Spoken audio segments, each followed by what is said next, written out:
战场上的疯子通常分为3种，第一种是彻底崩溃，一心只想求死的；第二种是被仇恨冲昏头，眼里只有敌人的；至于第3种，易安低声念起了咒语，旁边的士兵都听懵了，完全不知道他在嘀咕什么。但这最后一种疯子才是最让人后脊发凉的。士兵大声呵斥，让易安赶紧滚开。易安头也没抬，只是冷冷地回了一句：“该滚开的是你们。”对方显然没耐心了，直接举起弩箭准备动手。就在这一瞬间，易安身后的虚影浮现，那是绿溪的意志，一道狂雷从天而降，直接把黑夜照成了白昼。刚才还嚣张的士兵，这下彻底傻眼了，这根本不是普通的法术。惨叫声此起彼伏，刚才还不可一世的士兵，现在只剩下求救的份。这就是战场上第3种疯子，连甲都不穿，盾也不拿，就这么直挺挺地冲在最前面。没错，这就是个疯子法师，门山绿溪，那是他前世的名字。就在拿到大学录取通知书，以为人生要翻篇的那一刻，刺耳的刹车声彻底终结了一切，当场死亡。这辈子简直烂透了，好不容易考上大学，还没来得及高兴，就这么像条野狗一样死在路边。本以为一切都结束了，结果一睁眼，局面完全变了，他居然转生成了一个婴儿，名字叫伊安。父亲一脸不敢相信，母亲盯着他的头发嘀咕：“这孩子怎么是黑发？”还没等伊安反应过来，他发现自己这辈子的开局依然是个地狱难度，家里穷得叮当响。这对农民夫妇就是他这一世的父母了。家里一共4个孩子，伊安排行老3，每天睁眼第一件事就是想办法填饱肚子。父母和哥哥们都要下地干活，他只能带着妹妹，整天在山里到处找吃的，结果还要被村里的小鬼嘲笑，说他是只晦气的乌鸦，就因为他长了一头黑发。伊安简直要气炸了，这破中世纪谁爱呆谁呆，好不容易转生一次，凭什么还要受这种穷罪？就在他怨天尤人的时候，眼前突然亮了一下，等了这么久，金手指终于到账了。系统面板上赫然写着伊安雷文。本以为系统能给个神级职业，结果面板上冷冰冰的写着你屁都不是。伊安这下彻底无语了，就算有了系统面板又能怎样？现实根本没有任何改变，他依然是那个穷得掉渣的农民儿子，每天干着最重的活，却连1分钱都攒不下来。这种一眼望到头的人生，除了继承父母的锄头，他根本没有别的选择。别说法师了，他连识字的机会都没有，只能守着这堆火，继续在这个底层世界里挣扎。伊安坐在树下，开始做白日梦。他总觉得只要给自己一个机会，无论是当冲锋陷阵的骑士，还是挥洒才华的艺术家，他都能手到擒来，甚至当个博学多才的炼金术师，对他来说也不是什么难事。毕竟他脑子里装着前世的见识，只要能读书，他绝对是个全能天才。可惜现实总是这么残酷，幻想中的荣华富贵瞬间缩水成了一根干巴巴的烤鱼。他叹了口气，看着身边嗷嗷待哺的妹妹，心里只剩下一个念头：这世上到底有没有一个地方能让他这种人混口饭吃？这种日子他真是1秒钟都不想再过了。伊安把剩下的烤鱼也递给妹妹，看着她吃得满脸开心，心里总算有了点安慰。他拉起妹妹的手，打算带她去林子里找点野果，美其名曰是吃甜点，其实在这穷乡僻壤哪有什么真正的点心，不过是苦中作乐罢了。看着妹妹在草丛里忙活的背影，伊安突然有些感慨，感觉才教了她几个新词，这小丫头转眼就长这么大了，只要能让家人过得好一点，再辛苦也值了。原本平静的树林里突然传出一阵奇怪的响动，伊安立刻停下动作，感觉背后凉飕飕的。等他转过头，整个人都僵住了。草丛里竟然蹲着一头巨熊，那体型简直像座小山。还没等他反应过来，巨熊发出一声怒吼，直接扑了上来。这下真的要命了，眼看那巨大的熊掌就要拍下来，伊安根本来不及躲闪，只能死死护住怀里的妹妹，绝望地闭上了眼睛。谁也没想到，就在熊掌落下的前1秒，一道雷光从天而降，刚才还不可一世的巨熊瞬间就被劈成了焦炭。伊安死里逃生，整个人都愣在原地，还没等他看清发生了什么，烟雾里缓缓走出一个身影。神秘女人推了推眼镜，语气轻松的像是刚散完步。她看了看倒地的巨熊，随口说了句：“哎呀，好像只是不小心出手中了点。”她低头看向伊安，微笑着打了个招呼，接着问了一个奇怪的问题：“这里是费尔登伯格领地吗？”伊安下意识地点了点头，心里还在犯嘀咕：刚才那惊天动地的一击，难道真是眼前这个女人干的？对方倒也干脆，直接摊牌了自己的身份。他说他叫埃雷迪斯，是一名流浪法师。法师这2个字一出口，伊安整个人都定住了。在伊安的认知里，法师就是移动的人形核弹，只要出现在战场上，随手一挥就能抹平一切。这种级别的大人物怎么会跑到这种穷乡僻壤？还没等他琢磨明白，埃雷迪斯就先开口了。他说自己在找一个黑发男孩，还特意盯着伊安问：这镇上除了你，还有别的黑发男孩吗？伊安老老实实回答：这里只有他一个。结果对方听完微微一笑，说：那看来是找对人了。伊安指着自己的鼻子，简直不敢相信，这种大人物竟然是专门来找他的。埃雷迪斯想起了一个神秘的预言，对方告诉他，只要在科尔布伦镇收一个黑发男孩为徒，就一定会有好事发生。埃雷迪斯推了推眼镜，仔细打量着眼前的伊安，看来预言里说的那个孩子就是他了。伊安还不知道，他这辈子最大的转折点已经摆在了面前。埃雷迪斯越看越满意，这孩子眼神里虽然带着怕，但那股子机灵劲儿藏都藏不住。他心里当场拍了板，这徒弟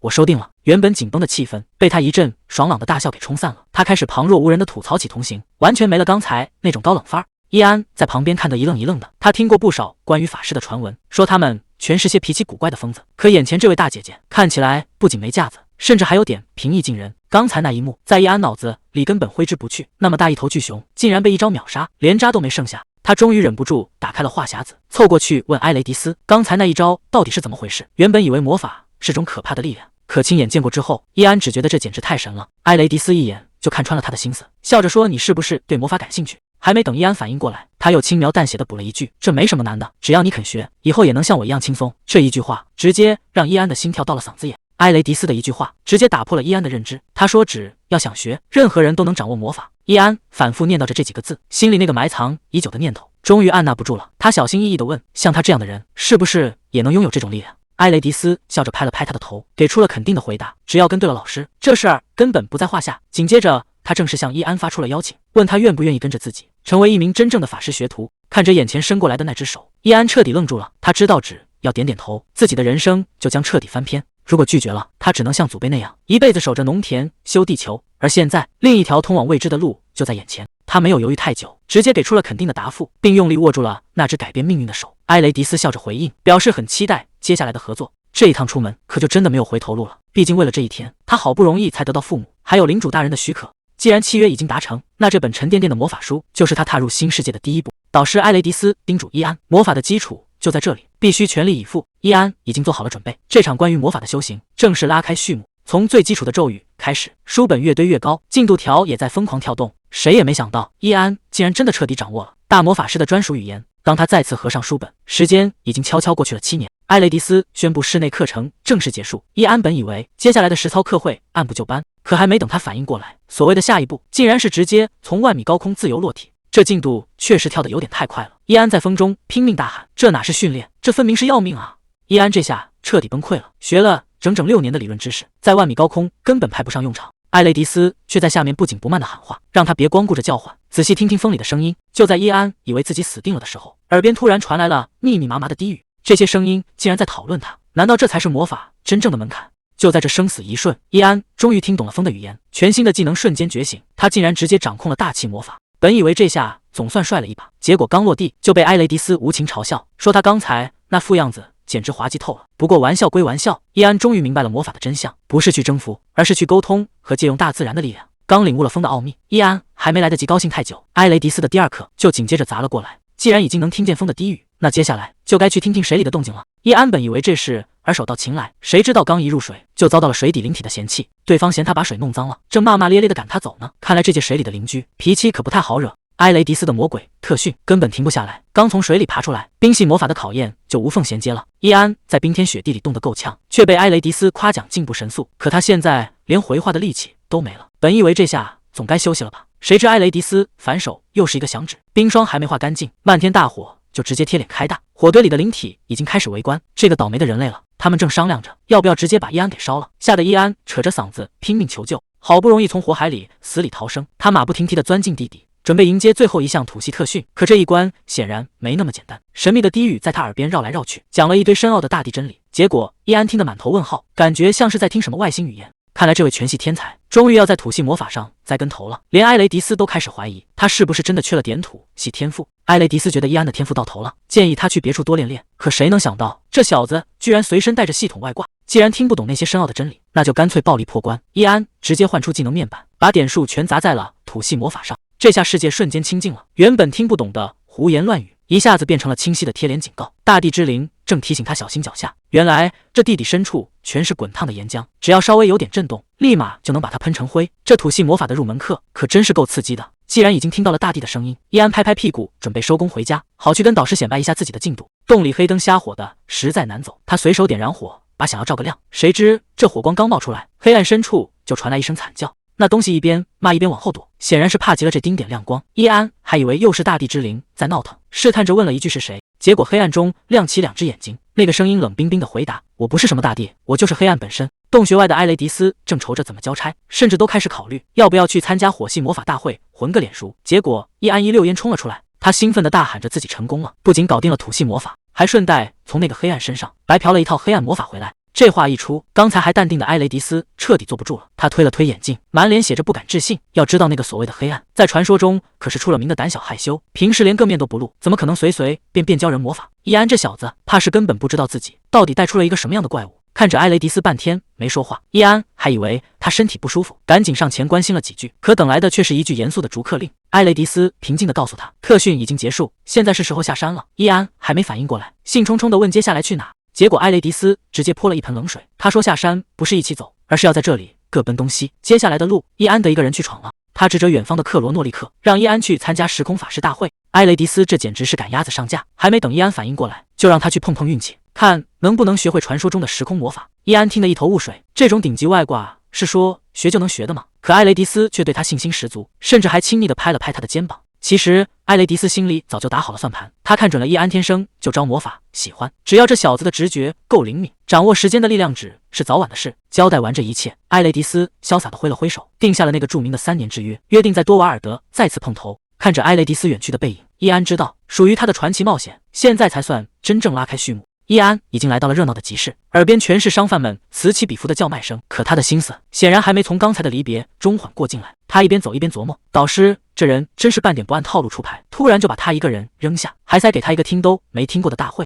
就在他还没想好下一步该怎么办时，路边传来了招揽同伴的喊声，这一下倒是提醒了他，导师确实说过那个时空法师大会就在北方，反正现在也是孤身一人，闲着也是闲着。叶安决定先顺着这个方向走走看，独自赶路确实不方便，正好在林子里碰上个营地，能跟着商队一起走，总比一个人瞎撞要强。立刻笑着问，小伙子，你这是第一次往北边走吧？叶安点了点头，说自己是有急事要办，立刻压低了声音，那你知不知道这附近有一座龙山，据说在那片山脉里真的有地龙出没，那可不是闹着玩的。立刻搂着叶安的肩膀，想打听一下他的底细，问他到底会不会战斗，或者逃跑快不快。结果叶安摇了摇头，说这2样自己都不太行。立刻这下有点嫌弃了，直言不讳地说他没用，顺口问了一句，那你到底是干什么的？叶安犹豫了一下，小声说自己是个魔法师。这话一出，整个营地瞬间安静了，所有人的目光都投了过来，立刻更是像变了个人，刚才还一脸嫌弃，现在赶紧又给叶安盛饭，态度那叫一个热情，这前后反差太大，反而让叶安心里直发毛。这地方的魔法师难道这么稀罕吗？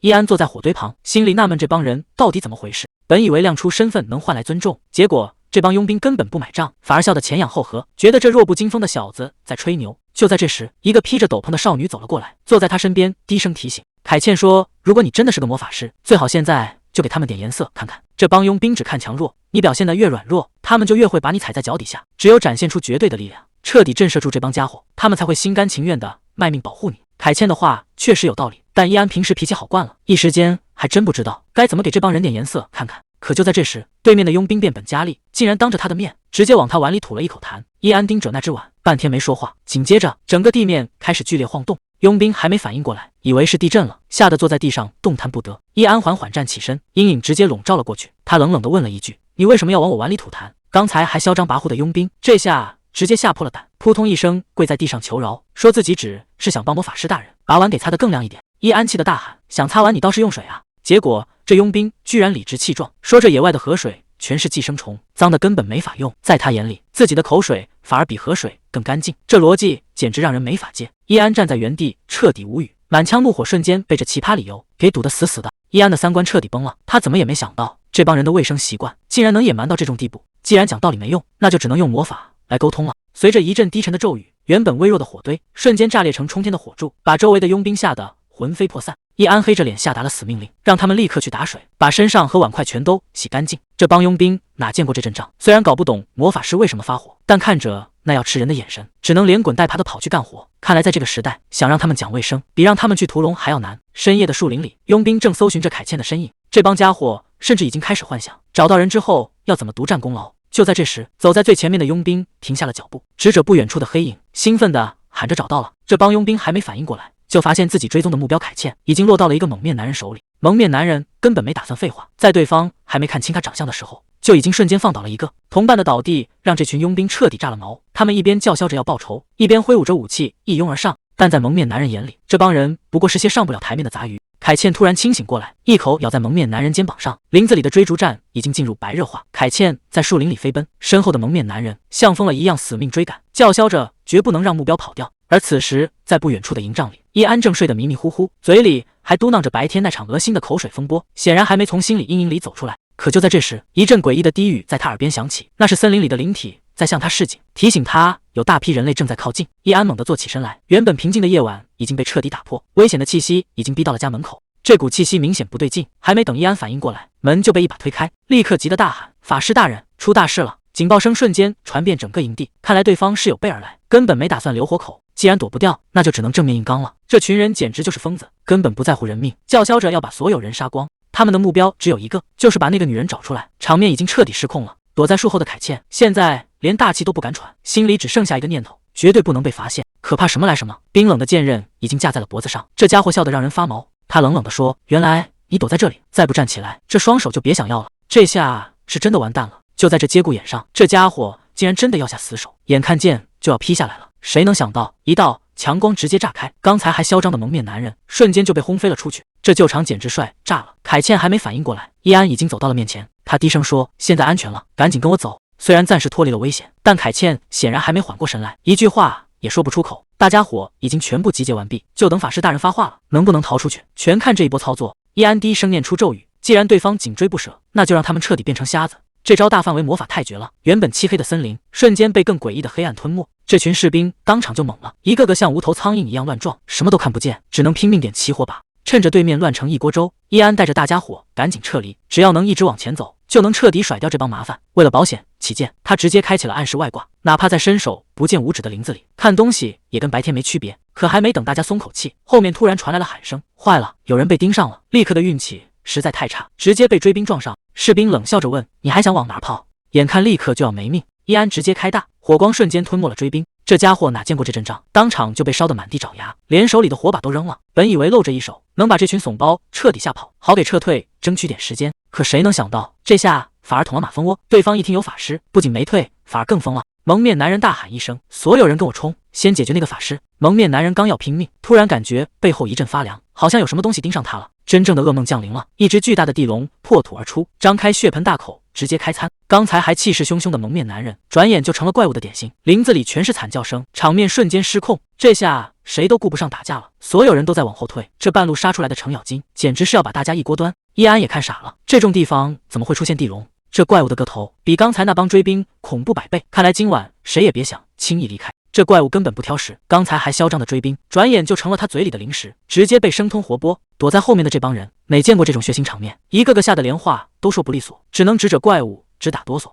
伊安心里也清楚，等这畜生吃饱喝足，下一个目标肯定就是他们。就在这等死的节骨眼上，系统突然蹦了出来，提示他见证了什么原始奥秘。紧接着，一个逆天的技能到账了，召唤术居然能跟这种怪物沟通，这简直是救命的稻草，能不能活命，全看这一波操作了。召唤术这玩意儿能行吗？伊安看着眼前的系统面板，心里也没底。他突然想起之前那些差点要命的经历，不管是高空坠落还是深海窒息，原来都是在为这一刻做铺垫。既然这些苦都没白受，那眼前的这只地龙说不定也能收服。他深吸一口气，对着那只庞然大物直接喊出了声。地龙停下了动作，那双巨大的眼睛死死盯着他，气氛瞬间降到了冰点。身后这帮人直接看傻了，法师大人这是疯了吗？居然敢主动招惹这怪物！成败就在这一哆嗦，要是赌错了，大家今天都得交代在这儿。地龙正对着伊安流哈喇子，这压迫感换个人早就瘫了，但伊安心里却稳得一批，毕竟系统给的底气还没让他失望过。只见他周身蓝光暴涨，所有人都以为他要开大招，结果这哥们儿语不惊人死不休，对着地龙大喊一声：“我是你朋友！”这操作直接把地龙整不会了。刚才还凶神恶煞的怪物，现在满脑子都是问号。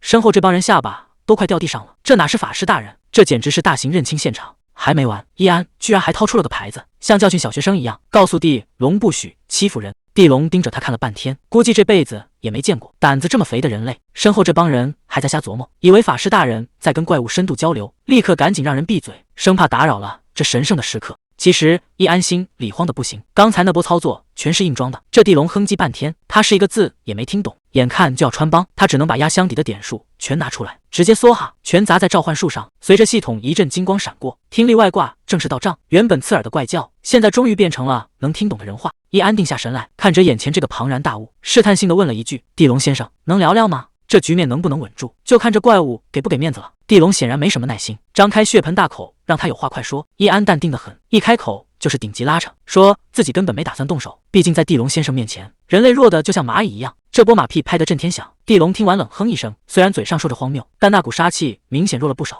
易安趁热打铁，继续示弱，直言大家根本不配当他的对手。这大块头被捧得高高的，甚至开始怀疑这小子是不是想求他救命。后边这帮人直接看傻了，这难道就是传说中的心灵感应？法师大人居然真的在跟怪物谈条件。局面暂时是稳住了，但想让这傲娇的怪物帮忙，还得再加把火才行。地龙一脸傲慢的昂起头，说杀他们这种小角色简直是浪费力气。易安心里暗自庆幸，看来这波彩虹屁拍对了，只要这大块头不动手，大家就能捡回一条命。可还没等他笑出来，地龙话锋一转，说自己现在的胃口其实差到了极点。紧接着一声暴虐的嘶吼，震得整片森林都在颤抖。这怪物根本不讲道理，心情不好就要拿他们撒气。身后这帮人彻底崩溃了，哭爹喊娘的求法师大人救命。可易安现在也是泥菩萨过江，这下真的玩脱了。原本以为能靠嘴遁忽悠过去，结果对方直接翻脸。看着眼前这头失控的巨兽，易安脑子里乱成一团，接下来到底该怎么收场？地龙德雷克现在火气很大，既然非要叫他滚开，那他干脆打算直接从正面杀过去。易安却在这时候突然开口：“德雷克，你这脾气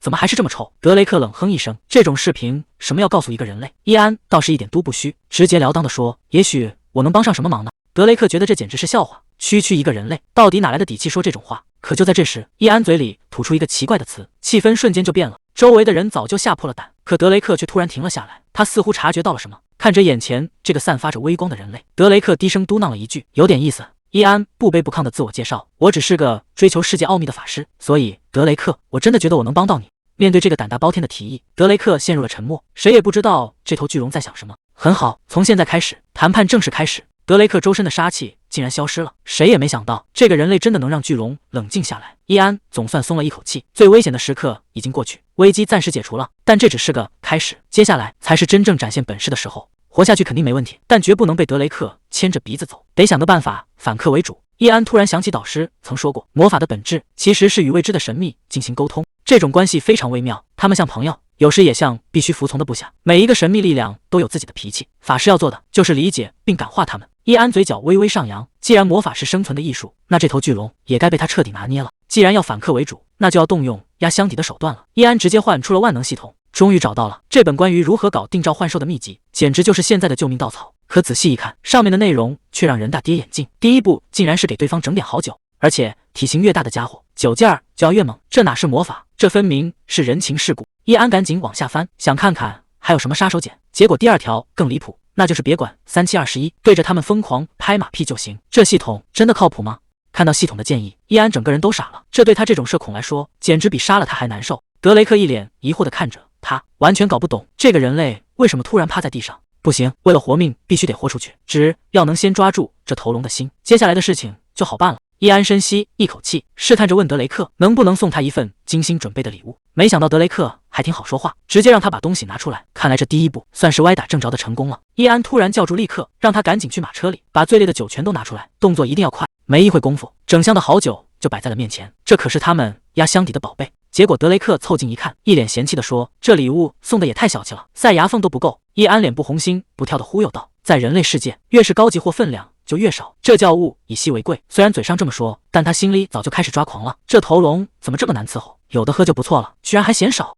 易安端出一大桶酒，递到了地龙面前，这就是他准备的秘密武器。可德雷克刚凑近闻了一下，就觉得这味儿不对劲，这哪是酒香，简直是股怪味。德雷克瞬间翻脸，巨大的压迫感扑面而来，他怀疑这个人类法师是不是在酒里动了什么手脚。易安吓得赶紧摆手，为了证明自己没撒谎，他一咬牙一跺脚，决定当场先干为敬。看着易安举起酒桶疯狂猛灌，身后的立刻都看傻了，这可是给地龙准备的烈酒，这小子是真的不要命了。易安强忍着嗓子眼里的火辣，挤出一个笑脸，告诉德雷克这酒绝对没问题。其实他心里也在犯嘀咕，这酒劲儿实在是太冲了。德雷克半信半疑地凑过去，虽然味道闻着有点刺鼻，但看易安喝得那么干脆，他也终于动了心思。易安赶紧趁热打铁，拍着胸脯保证，只要尝上一口，绝对会让他打开新世界的大门。德雷克伸出巨大的爪子，小心翼翼地捏起那个小酒杯，这画面看着就像大象在玩绣花针。他先是试探性地舔了一口，接着一仰脖子全干了。旁边的立刻紧张的动都不敢动，成败就在这一哆嗦了。易安小心翼翼地凑过去问：“味道怎么样？”德雷克吧唧吧唧嘴，说：“这玩意儿虽然谈不上好喝，但不知道为什么喝完感觉挺上头的。”一看这招有效，易安赶紧又开了一瓶，忽悠德雷克说：“这杯才是真正的极品，味道比刚才那个还要好。”德雷克这下彻底放开了，抓起酒桶就开始吨。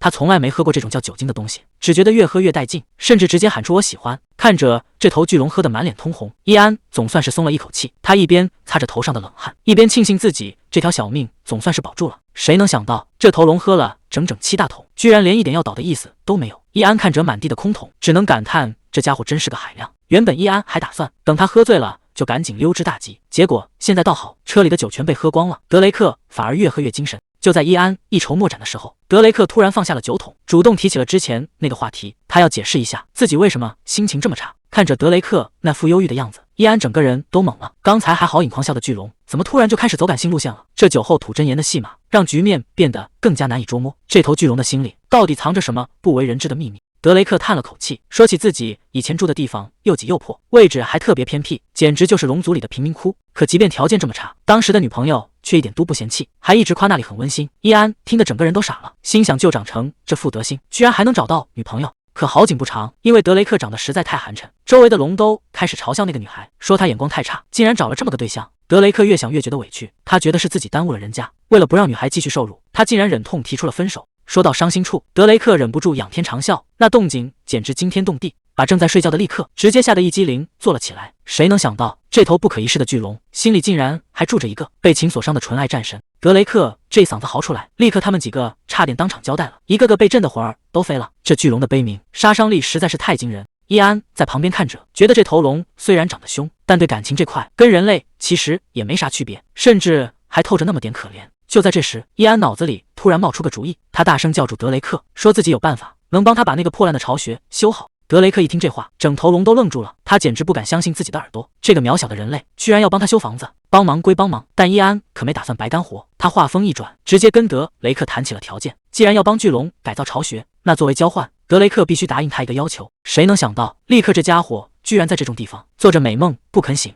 伊安实在是看不下去了，直接动手叫人再不睁眼，这根手指头可就保不住了。立刻这下终于清醒了，但这代价恐怕有点大。立刻这一觉醒来，差点没被伊安的眼神直接送走，整个人连滚带爬摔下车。伊安也是一脸无奈，费了半天劲才把他们凑齐，结果这帮人还没缓过神来。更要命的是，那个恐怖的大家伙现在就在头顶盯着他们呢。看着立刻这帮人吓得抱成一团，伊安赶紧解释自己已经跟那条巨龙谈好了条件，只要放人，一切都好商量。立刻一听这话，感觉的救的同时，看伊安的眼神都带光了，以为他为了救大家付出了巨大牺牲。可实际上，伊安只是答应帮巨龙修房子，去当个临时装修工而已。结果立刻当场就开始带头欢呼，这阵仗搞得伊安直接愣住，这简直就是大型社死现场。立刻这帮人的脑补能力简直到了离谱的地步，在他们眼里，伊安已经成了单手降服巨龙的神人。看着伊安随手戳了戳巨龙，这帮人彻底疯狂了，甚至当场发誓要同生共死，用命来报答这份恩情。伊安在旁边听得一脸懵，这都哪根爱啊？事情的走向已经完全脱离了他的控制。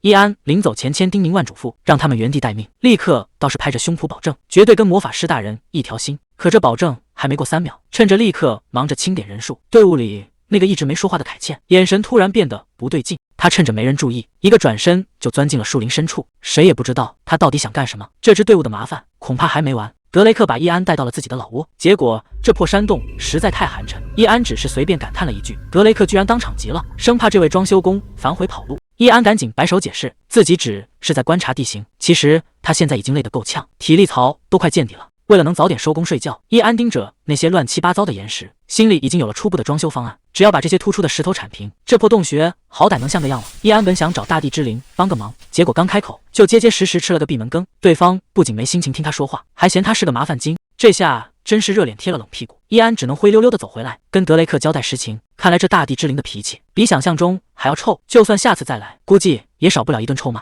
眼看装修计划泡了汤，德雷克反而先看开了。他觉得既然大地不给面子，那强求也没用。这头巨龙第一次掏心窝子，感谢伊安为他这么拼命，甚至还主动问起了伊安的名字。当伊安报出真名那一刻，两人的关系彻底变了。德雷克正式发出了邀请，咱们以后就当个朋友吧。这一老一少握手言和，伊安不仅白捡了一个巨龙好友，还顺带解锁了召唤技能，只要他一招手，德雷克随时随地都能赶来。伊安正觉得拿了好处没干活，心里有点过意不去，结果德雷克反手就送上一份大礼，让他随便挑。看着眼前这堆成山的金币珠宝，伊安这才反应过来，原来导师没骗人，龙族这家伙是真的有钱啊。伊安觉得就这么放着实在可惜，要是能把这些宝石利用起来，说不定能让大地之灵回心转意。他脑子里突然灵光一现，赶紧跟德雷克打了个商量，问能不能在地上随便涂鸦几笔？德雷克还没反应过来是什么意思，伊安就已经动了手，一个巨大的魔法阵瞬间成型。看来他这是打算直接用钱来砸开沟通的大门。伊安突然想起导师教过的老法子，要是神灵不理人，那就直接用魔法阵送礼。德雷克还在旁边纳闷呢，伊安已经大声呼唤起大地之灵，甚至直接开始使唤人家干活，让他把这山洞的墙壁给抹平了。大地之灵本来还有点犹豫，结果伊安反手就把宝石砸进阵法，这下礼也送了，活儿估计是不干不行了。这宝石砸下去，动静果然不一样，整座山头都在剧烈颤抖。原本阴暗潮湿的山洞，瞬间被耀眼的圣光彻底吞没。等光芒散去，德雷克简直不敢相信自己的眼睛，这哪里还是什么破山洞，分明就是一座金碧辉煌的地下宫殿。伊安在一旁淡定的开口：“既然是好哥们，这份精装修的见面礼你就收下吧。”德雷克哪见过这种大场面，感动的语无伦次，甚至觉得连空气里都透着香味。他激动的一把抓住伊安，说这辈子都没住过这么好的地方，甚至已经开始脑补以后带上老婆孩子在这儿定居的画面。伊安在旁边听得一脸尴尬，他只是想打个商量办点事，谁能想到这头巨龙的戏竟然能有这么多。就在气氛最轻松的时候，伊安的身体却突然出了大问题，他只觉得一阵天旋地转，还没等反应过来是怎么回事，手上竟然已经全是血了。旁边的德雷克直接吓傻了，刚才还好端端的人，怎么一转眼就见红了？伊安张了张嘴想说什么，可身体已经彻底撑不住，在德雷克的惊叫声中，他一头栽倒在地上，彻底失去了意识。德雷克急得嗓子都要喊哑了，生怕伊安出什么意外。就在这时，凯茜突然冲了进来，德雷克正打算发威，凯茜吓得魂都要飞了，赶紧摆手求饶，大喊着自己是伊安的朋友，千万别把他当点心给吃了。凯茜为了保命，甚至还比划了一个大大的手势，生怕这头龙听不懂。这下轮到德雷克猛了，刚才那股狠劲儿一下子全没了，在那儿反复琢磨什么朋友。深夜的森林里静悄悄的，伊安迷迷糊糊的睁开眼，脑子里第一反应竟然是现在几点了。他下意识的伸手去摸手机，可摸了半天，手感却越来越不对劲。这手机怎么软绵绵的？他还在那儿纳闷，难道手机变成软糖了？这摸起来简直就像猫爪子一样。这下麻烦了，他还没意识到自己摸到的到底是什么东西。伊安终于睁开了眼，结果第一眼看到的竟然是守在旁边的凯茜，他整个人都愣住了，还以为自己是在做梦，嘴里还嘟囔着梦里正刷着手机视频呢，怎么一睁眼手机就变成了凯茜。凯茜看他这副傻样，赶紧让他再躺会儿，毕竟刚才那一下确实伤得不轻。伊安扶着脑袋，这才慢慢想起来，刚才为了强行升级召唤术，跟德雷克那头巨龙沟通，差点没把自己给折腾废了。这下可好，虽然命保住了，但这身体估计得缓好一阵子了。伊安现在想死的心都有了，刚才那些丢人的场面，要是全被凯茜看到了，那他这辈子都抬不起头了。他赶紧岔开话题，问德雷克那家伙跑哪去了。凯茜也纳闷，说那头龙刚才急匆匆就走了。伊安在那儿瞎琢磨，估计德雷克是重色轻友，跑去哪儿找他的老乡好了。毕竟这种事确实没法跟外人说。他客气的跟凯茜道了个歉，毕竟给人添了不少麻烦，可他心里还是有个疙瘩。德雷克平时那么凶，怎么可能随便放人进来？结果凯茜一开口，伊安直接没话说了。还是那句老话，我是伊安的朋友。伊安听完更纳闷了，朋友这个词在当地土话里可是个非常生僻的冷门词，他甚至怀疑凯茜是不是偷偷用了什么机翻软件。他这会儿还没完全睡醒，脑子转得比平时慢半拍，可凯茜接下来的话让他一下子清醒了不少。凯茜突然变得特别严肃，甚至正式称呼他为法师。他说自己其实是偷偷跟过来的，哪怕知道这地方要命的危险。还没等伊安反应过来，凯茜低着头一直在道歉。他说昨晚那场突如其来的袭击其实全是因为他。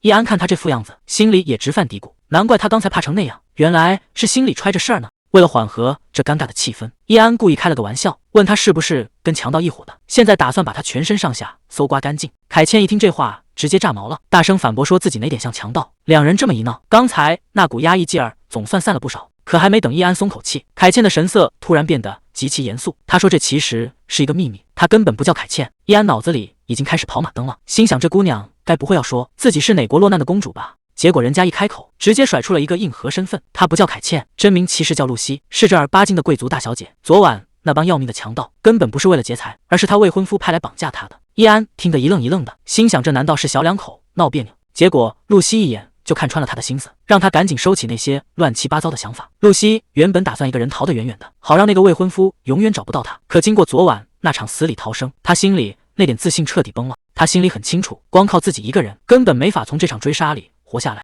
露西突然一把抓住伊安的手，语气里全是哀求。她说自己真的走投无路了，求伊安一定要帮她逃走。伊安被这突如其来的举动吓了一跳，但他还是强迫自己冷静下来。既然对方是贵族大小姐，为什么要放着好日子不过非要逃跑？难道是那个未婚夫有什么问题？露西停顿了一下，语气里透着一股深深的无奈。她说她的家族虽然统治着一方领地，听起来风光无限，可实际上早就成了别人眼里的肥肉。因为家族手里根本没有足够的兵力，那些所谓的领地和财富，在外部敌人眼里简直就是随手就能抢走的战利品。如果再不想办法，整个家族就要在领地战争里彻底完蛋。为了保住这最后一点家底，家里人把露西当成了交换筹码，让她嫁给一个曾是雇佣兵队长的骑士。有了这尊杀神坐镇，那些想趁火打劫的势力确实都缩了回去。这个男人可不是什么善茬，他长手里握着让人忌惮的武力，只要他肯点头入赘，那些丁哲领地的外敌就不敢轻举妄动。刚开始的时候，他表现得还算体面，似乎很满意自己这个贵族女婿的新身份，在酒会上也是一副风度翩翩的样子。露西当时甚至觉得，如果能用自己的婚姻换来家族的平安，那这一切似乎也还能接受。可没过多久，对方就露出了真面目，他开始利用贵族女婿的身份，在领地里横行霸道，甚至完全不把露西放在眼里。他在外面花天酒地，带回一个又一个女人，公然羞辱露西的尊严，这哪里是来当女婿的，简直是请回来一个活祖宗。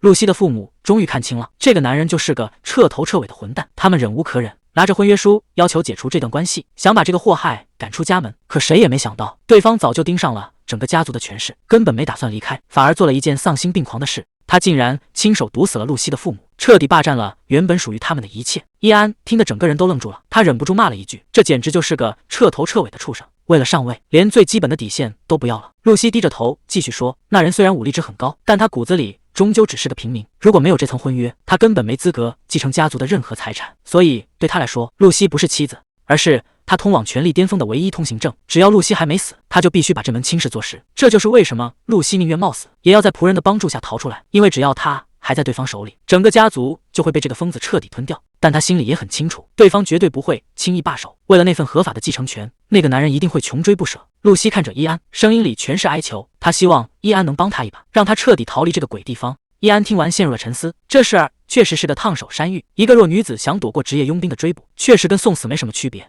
他在心里暗暗感叹，为了权力毒杀长辈，现在还要把未婚妻抓回去当傀儡，这些中世纪野心家的脑回路，他这个转生者是真的理解不了。露西见伊安没说话，赶紧伸手抓住了他的衣袖，他甚至搬出了家族的名誉，承诺只要能逃出去，一定会给伊安一笔丰厚的回报。伊安有些无奈地挠了挠头，他看着眼前这个走投无路的女孩，问出了心里最纳闷的问题，为什么偏偏选我？你就不怕我转头把你卖了吗？露西急忙解释说，那个人抠门得很，就算伊安真的把他交出去，顶多也就换回几个破银币，根本不值当。他停顿了一下，像是下定了某种巨大的决心，低声对伊安说，只要你肯帮我，我可以给你想要的一切。伊安听得一头雾水，下意识反问了一句，一切？露西的情绪瞬间爆发，他大声承诺，只要是伊安想要的，他甚至愿意把整个塔利安家族全部拱手相让。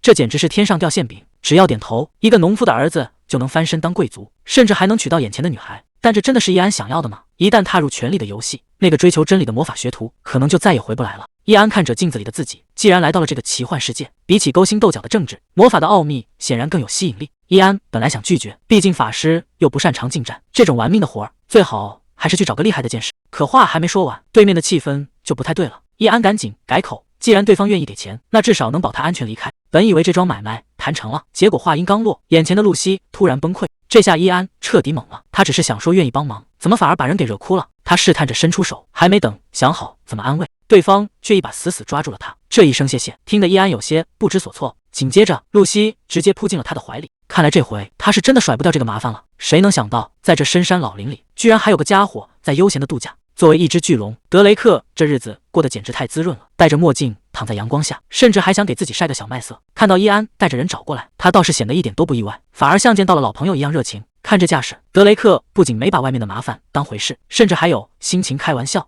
这下好了，最强援军已经就位，既然礼物也送了，是时候该动身下山了，毕竟大家伙还在等着。德雷克倒也爽快，收了东西直接画身顺风车，让伊安他们赶紧上杯。伊安倒是轻车熟路，拍着巨龙的脖子就开始套近乎。可旁边的露西哪见过这阵仗，整个人都看傻了。德雷克回头就是一嗓子，嘿，伊安的小女友，你也赶紧上来啊！这一嗓子差点没把人魂吓飞，看来想跟巨龙当朋友，这心理素质还得再练练。被德雷克这么一调侃，伊安赶紧摆手解释，让这老伙计别瞎说话。可旁边的露西完全听懵了，根本不知道这两个家伙在打什么哑谜，只能愣在原地不知所措。伊安倒是没废话，直接笑着伸出手，示意他赶紧上到龙背上来。随着他一声令下，德雷克终于腾空而起，带着他们冲向远方。这边的商队已经乱成了一锅粥，雇佣兵全军覆没的消息让这几个随从彻底破了防。有人想跑，有人觉得强盗早就撤了，几个人吵得不可开交，谁也不肯承担责任。就在局面快要失控的时候，他们齐刷刷地看向了利克，这位一直沉默的大佬才是他们最后的救命稻草。面对大家的催促，利克终于拿定了主意，原地不动，死等那位法师大人。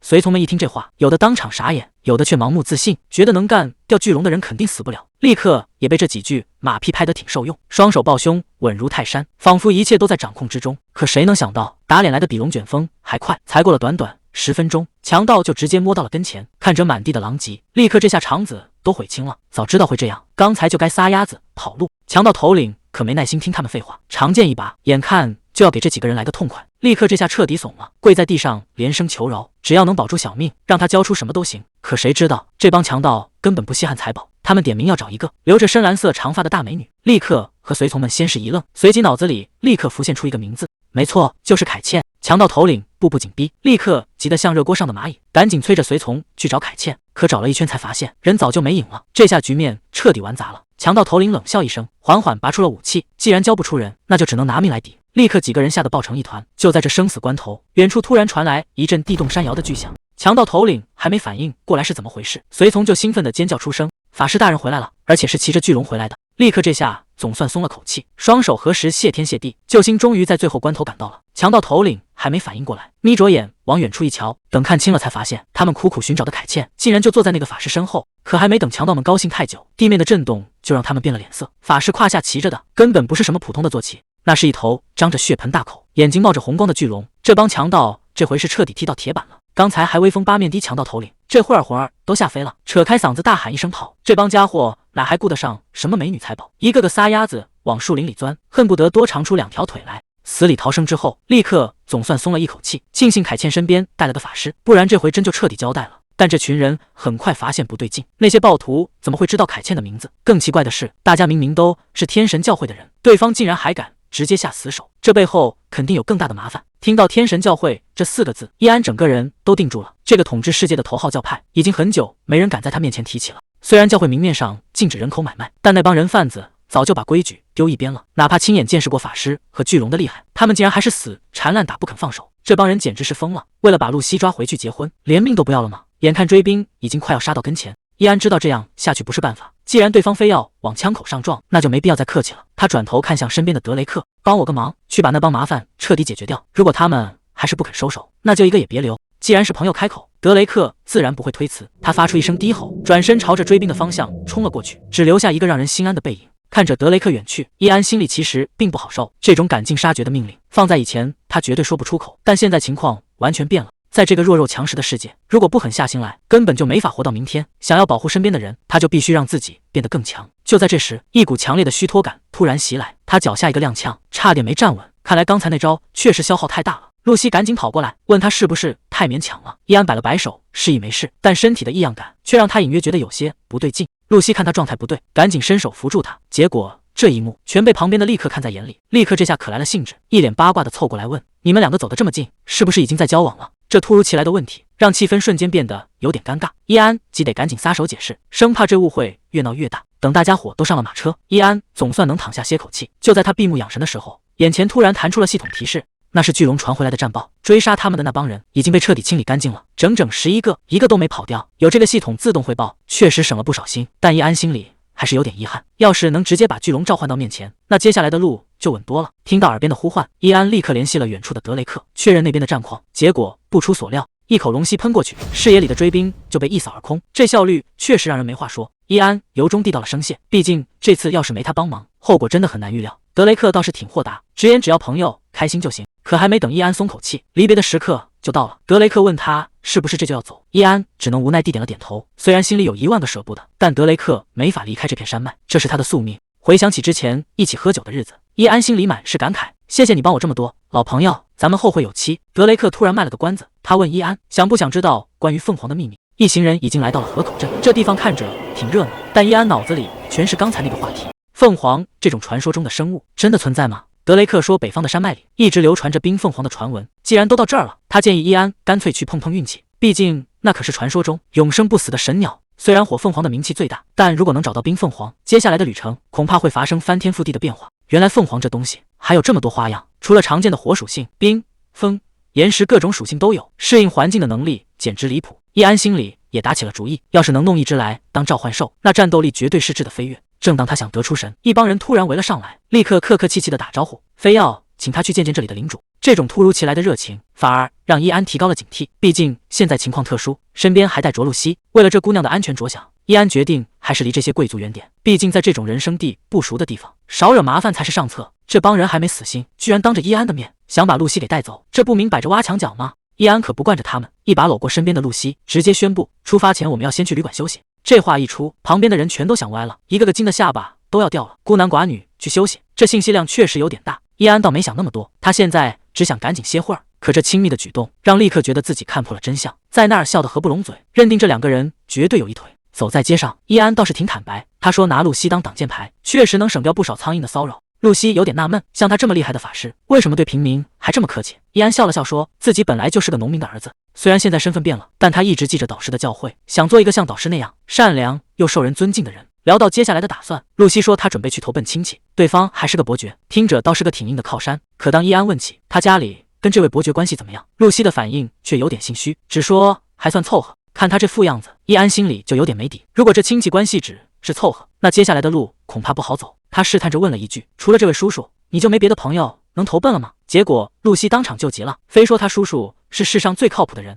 既然他这么坚持，伊安也不好再多说什么，毕竟对露西来说，这位亲戚已经是最后的救命稻草，总比那些只想娶她的陌生人强。聊着聊着，这姑娘又开始没个正经，居然开玩笑说，要是伊安这种级别的法师求婚，她倒也不是不能考虑。面对这种突如其来的调侃，伊安表现得像个木头，直接一盆冷水泼过去，提醒他等到了地方，两人的雇佣合同就彻底两清。这公事公办的态度，气得露西直翻白眼。堂堂贵族小姐主动示好，这小子居然一点面子都不给。伊安这嘴是真的毒，一句话就把露西气得够呛，非说这世上又不是只有她一个女孩，这谁听了能不火大？露西气得当场破防，骂了一句混蛋就往前冲，伊安还在后头慢悠悠地问要去哪，结果这姑娘头也不回，指着前面喊旅馆在这边。虽然嘴上吵得凶，但该住店还是得住店。两人一前一后进了屋，老板娘倒是挺热情，赶紧迎了上来。伊安也没废话，直接提出要住几天，顺便还得洗个热水澡，毕竟这一路折腾的确实够呛。接着他随手甩出一大袋钱，问老板娘这些够不够。看这财大气粗的架势，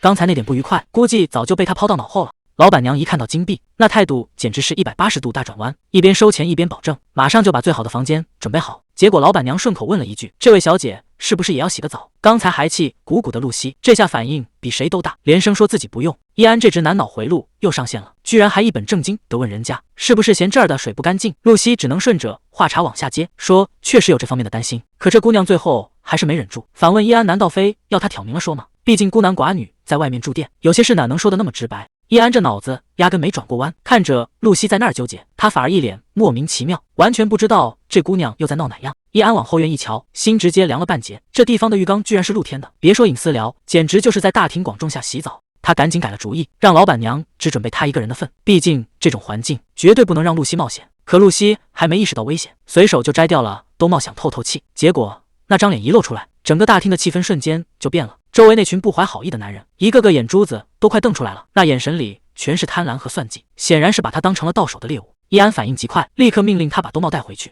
甚至顾不上露西的抱怨，直接动手帮他遮了个严实。伊安这下是真的急了，他死死按住露西的肩膀，低声警告他千万别回头。刺耳的笑声在背后响个不停，几个男人凑在一起交头接耳，眼神就没离开过露西。这帮地痞果然盯上他们了，带头的男人一脸坏笑，根本没把旁边的伊安放在眼里，觉得他就是个瘦弱的小白脸。既然这两人不打算久留，那也没什么好犹豫的了。他们决定就在今晚直接动手抓人，想在河边镇做生意，就必须先过卡尔茨男爵这一关。作为这里的地头蛇，他说话倒是挺直接，只要不在这里惹麻烦，他并不介意别人来发财。立刻赶紧点头哈腰递道谢，但他心里其实另有打算，要是能彻底讨得男爵欢心，说不定以后就能直接住进城堡了。立刻的脑子转得飞快，他意识到立大功的机会来了，赶紧摆出一副忠心耿耿的样子，说有个天大的秘密要单独告诉男爵。这顿马屁拍得男爵非常受用，示意他赶紧往下说，立刻开始添油加醋的描述自己在路上遇到的那位神秘法师，说对方挥手间就能救人于水火。看着男爵一脸惊讶的样子，立刻心里别提多得意了，真正的重头戏他还没射的全掏出来呢。立刻最后这一句话让男爵心里彻底炸开了锅，那位法师竟然就在镇上的旅馆里。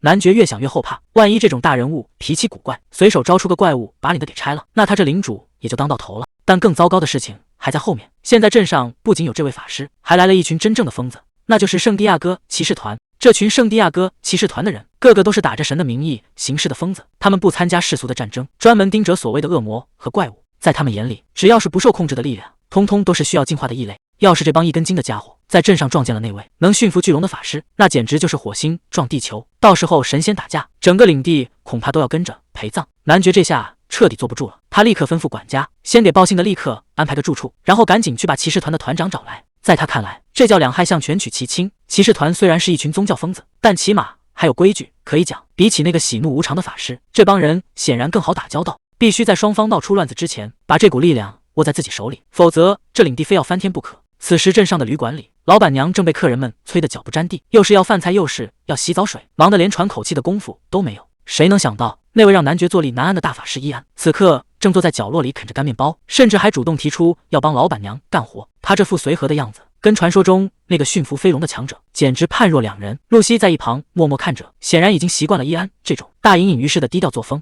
但这平静的晚餐时光恐怕很快就要被打破了。露西还没意识到自己已经被旅馆里的陌生男人盯上了，那眼神里透着一股说不出的算计。等他起身上楼的时候，那个男人竟然悄悄跟了上去，开口就打听伊安的下落，还问他是不是那位伊安的同伴。露西立刻警惕起来，这荒郊野岭的，谁知道对方到底是什么来头？男人赶紧换上一副讨好的笑脸，自称是伊安雇来跑腿的，但这副急着套近乎的样子，怎么看都觉得没安好心。为了证明身份，男人直接掏出一枚金币作为信物，声称伊安在后院洗澡时出了意外，现在情况紧急，必须立刻带他去码头避难。露西这下彻底乱了方寸，她最担心的就是行踪暴露。难道那些阴魂不散的追兵真的已经找上门来了吗？男人在旁边不停地催促，根本不给他冷静思考的时间。眼看形势逼人，露西只能咬牙跟着对方。可他哪里知道，伊安根本就没出什么意外，这分明是有人在利用他的恐惧，玩了一手调虎离山。露西急匆匆地赶到后院，却发现伊安正安稳地蹲在火堆旁烧水，哪里有什么意外？这分明就是个骗局。还没等他反应过来，那个带路的男人就露出了真面目。他动作极快，直接从背后用麻袋套住了露西。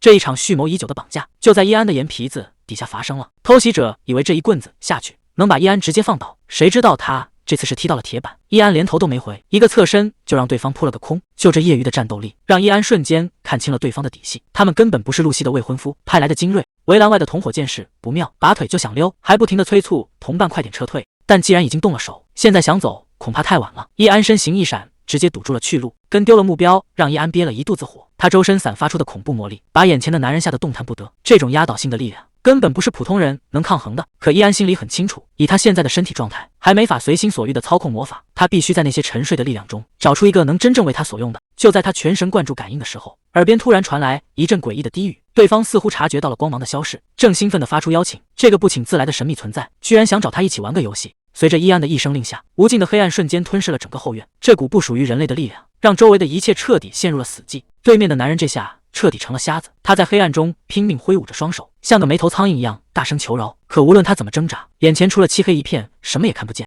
伊安冷冷地看着这个跳梁小丑，在暗影魔法的领域里，他就是唯一的主宰，而敌人只能在恐惧中等待审判。既然敢动他的人，那就要做好付出代价的准备。黑暗中传来的惨叫声，预示着这场单方面的制裁已经开始。剩下的那几个同伙恐怕也跑不了多远。黑暗散去，男人还没来得及为恢复视觉高兴，就被伊安揪住领子一顿胖揍。现在伊安只想知道露西的下落，根本没耐心听他在这废话。就在伊安准备继续逼问的时候，一群全副武装的家伙突然包围了这里。对方显然不是普通人，他死死盯着伊安，直接点破了刚才那场诡异的黑暗，质问那是不是伊安召唤出来的。这下麻烦真的大了，圣地亚哥骑士团的人可不好对付，被这帮家伙盯上，想脱身恐怕没那么容易。伊安居然直接承认了，没错，召唤黑暗的法师就是他。但这老头到底是谁？光是站在这就让人感到一股恐怖的杀气。地上的男人赶紧连滚带爬，大喊着救命，说这法师无缘无故要杀他。这下全场都炸锅了，局面瞬间失控，真正的麻烦才刚刚开始。老头埃尔德听完告状，只是冷淡地回了一句：原来如此。在他眼里，只要对方是个法师，做出什么丧心病狂的事都不稀奇。这逻辑简直绝了，法师在他们看来就是一群随心所欲的疯子。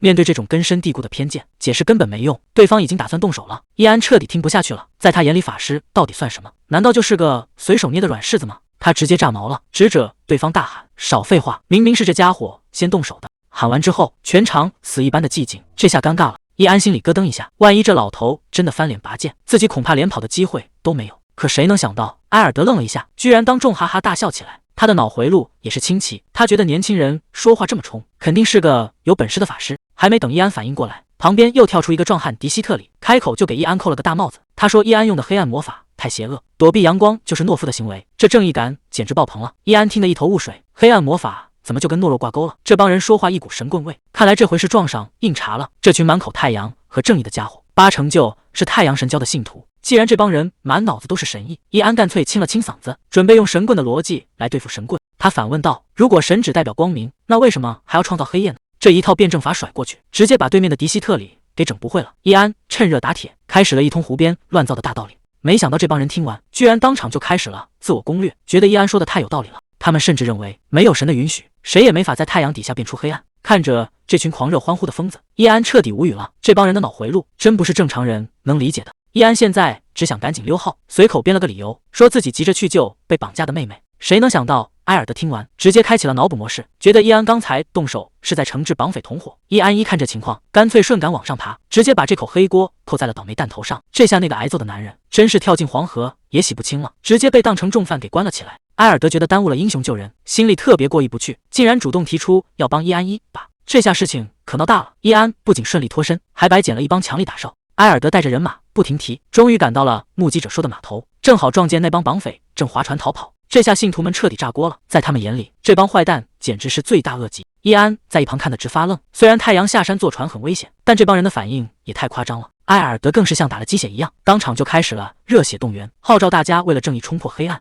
随着他一声令下，所有人都准备登船追击，这下场面彻底失控了。这帮信徒现在正义感爆棚，非要跟着易安一起去铲奸除恶。易安看着这群中二的家伙，心里竟然觉得还有点帅，但他没忘了正事，打算直接露一手把船弄回来。他提议由自己施法，把逃跑的小船强行拉回岸边。这操作直接把埃尔德给看傻了。埃尔德心里直犯嘀咕：你不是个暗影法师吗？怎么连水系魔法都会使？易安随口解释说自己是个全能选手，什么流派都略懂一点，但这番解释显然没能过关。埃尔德总觉得哪里不太对劲，他在心里盘算，觉得易安顶多也就是个入门水平，根本不可能使出什么高阶法术。可下一秒，易安直接用实力教他做人，一声令下，整条河流竟然像活过来一样。这排山倒海般的威力，让埃尔德彻底看傻了眼。这哪是什么入门级，这简直比他在战场上见过的法术还要强。远处的绑匪还没反应过来，就发现脚下的水流开始疯狂逆转，小船根本不受控制。这下谁都看出来了，易安刚才一直在扮猪吃虎，这根本就是一场降维打击。巨大的浪潮铺天盖地，那艘逃跑的小船就像玩具一样被强行拽了回来。这帮绑匪还没明白怎么回事，就直接被拍在了岸边，被守候多时的信徒们一锅端了。看着这帮家伙被押走，易安悬着的心总算放了下来，这次冒险总算没有白费。露西浑身湿透的跑了过来，一头扎进易安怀里，哭着喊他的名字。人虽然是救回来了，但易安刚才闹出的动静实在太大，接下来的麻烦恐怕才刚刚开始。埃尔德在一旁看着重逢的两人，还不忘调侃一句，说易安怎么把自己妹妹给弄哭了。易安没理会这老不正经的，只是轻声安慰着露西，毕竟这段时间他确实受了不少苦，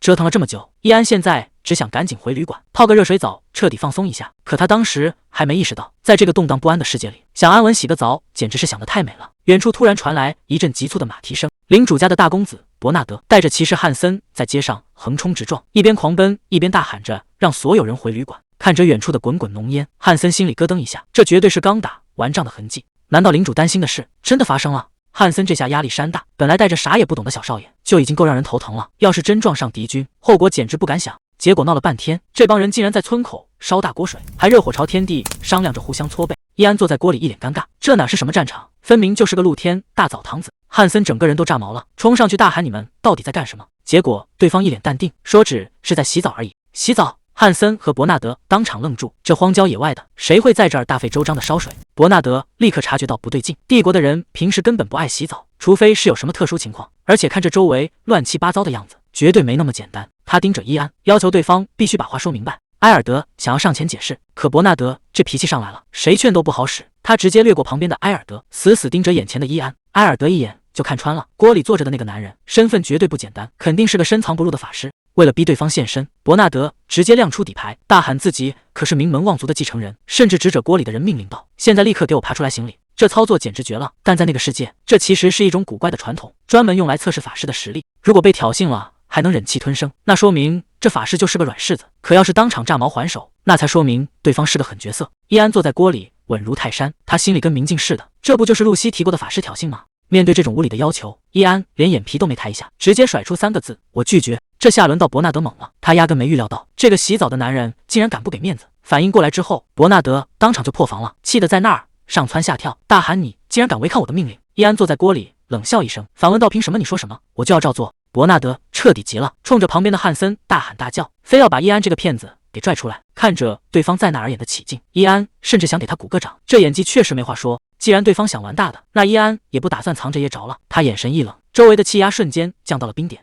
你说谁是骗子？这一声质问吓得在场所有人都不敢动弹了。这下谁都没想到，伊安体内的魔力竟然会恐怖到这种地步，周围的空气都快被抽干了。刚才还嚣张跋扈的伯纳德，现在吓得连话都说不利索，只能缩在汉森身后。随着伊安的一声令下，院子里所有的杂物竟然全部凭空飞了起来，这场面简直像要变天了。汉森这下总算明白自己是踢到铁板了，他赶紧大喊着求饶，承认自己刚才太无礼了。看来在绝对的力量面前，所有的挑衅都不过是个笑话。伊安本以为露着一手足够让对方知难而退了，甚至还觉得这招挺管用，可谁能想到这小少爷心理素质这么差，竟然当场被吓得哇哇大哭，怎么哄都哄不好。看着眼前这乱成一团的局面，伊安脸上的笑容瞬间僵住了，他心里开始犯嘀咕，这要是让男爵知道自己把他的宝贝儿子吓成这样，会不会直接被拉去处死？到了第二天，伊安如约来到了卡尔茨男爵的豪宅，这地方确实气派的不行。卡尔茨男爵一见面就非常客气，先是感谢伊安能赏脸过来，接着又为昨天儿子的胡闹道歉。伊安也赶紧客套了几句，毕竟在人家的地盘上，面子功夫还是得做足了。紧接着卡尔茨男爵话锋一转，开始打听起露西的下落，还说他们会好好照顾那个女孩。这老狐狸显然没安好心，他甚至开始侧敲击髓，